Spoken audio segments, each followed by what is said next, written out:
Hello! Today, ang vlog natin ay pinamagatang Do Not Take It Personally. Ita-title ko pa yan next time, pero yan yung lesson natin today. So habang kumakain ako na ganyan, hindi naman ako naglabas agad ng camera.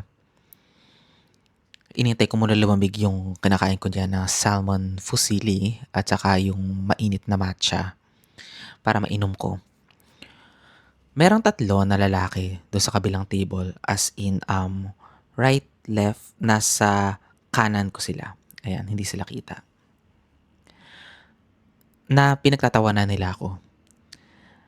Nung hindi ko pa nilalabas yung camera, tuloy-tuloy lang sila nagkukwentuhan. Pero nung nilabas ko na yung camera, and then sinet up ko na siya para mag-record ako, sabi nung isang lalaki, so tuloy-tuloy lang yung kwento nila. Tapos sabi nung lalaki, pero hindi natin to sasama sa next vlog. Tapos may nagtatawanan na sila. Hindi ko sila tiningnan nung narinig ko yon. Dire-diretso lang ako sa pag-setup ng camera kasi ayokong isipin nila na affected ako. And pumunta ako dito sa location na to or sa place na to. Kasi naisip ko, ano ba talagang pakialam dapat ng tao kapag nagvo-vlog yung isang tao? Like, hindi naman ako nagsasalita. Hindi ko naman sila ginugulo. Wala naman ako intensyon na manggulo. 'Di ba? Pero merong mga tao na pupunta sila sa isang cafe, pupunta sila sa isang kainan, pupunta sila sa isang public place para maghagikikan na parang sila lang yung tao dun sa lugar na yun. Isama yung mga bata nila na nagkakalat. Tapos sila din nagkakalat, hindi pa nila nililinis yung mga pinagkainan nila. Yung tipong ang iingay na nga nila, tapos yung mga plastic cups, mga pinagkainan nila, hindi naman nila mailagay doon sa designated na basurahan. Hindi naman natin kasalanan na walang mga cubicles yung isang cafe or sa isang restaurant. Siguro sa may mga restaurant kasi may mga cubicles yan. 'Di ba? So at least mas may privacy. Pero kapag mga gantong cafe, open lang siya not unless yung structure ng cafe is, 'di ba, hindi masyadong kita yung ibang tao. So alam mo 'yon. And I expect ko naman na merong makakapansin.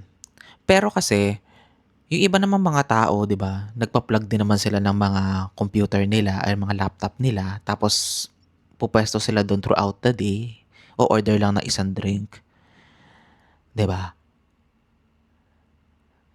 May napapansin ba sa kanila? 'Di ba wala?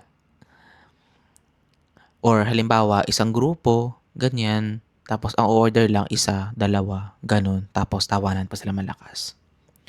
So alam mo 'yun, dito pina-practice ko na bakit ba ako kailangang magpaapekto? I'm just minding my own business and you should mind your own business. It's not my problem na kung tingin mo nakakatawa yung ginagawa ko or kung nababother ka sa ginagawa ko because I'm not talking to you. Hindi naman kita kilala. Hindi mo rin ako kilala. 'Di ba? So, and nakakita na rin ako ng mga nagvi-video, mga ganyan. Halimbawa, yung mga nagti-TikTok, gano'n, sasayaw-sayaw sila. Hayaan mo lang sila magsasayaw, 'di ba?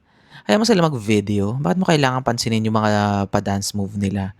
They're just having fun. Me, I'm just having fun. Actually, pumunta nga lang ako dito para, ayan, mag-journal. Kasi nag-iisip ako, gusto ko ng something na maiba naman. Para hindi naman ako kakain lagi. Well, kumakain naman ako lagi, pero gusto ko ng something na, ano yun, parang mala silent vlog. Kahit nadadaldal ako. Pero yung something na aesthetic, ganun. Para iba-iba naman yung shot. So, gusto ko mag-practice.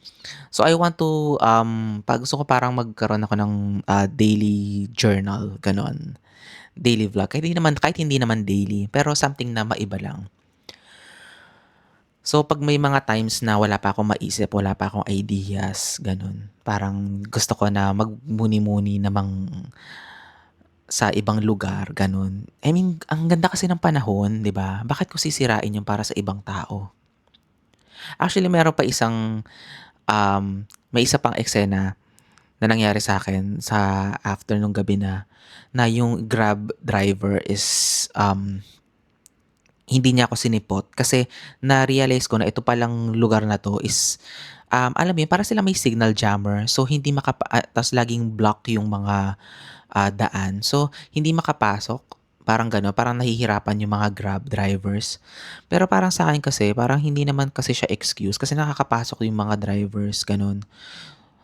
So, um, exchanges of, chats and then ang napagtanto ko dun na ang na-realize ko na parang, siguro kasi mababa lang yung amount and then of course natanggap na niya.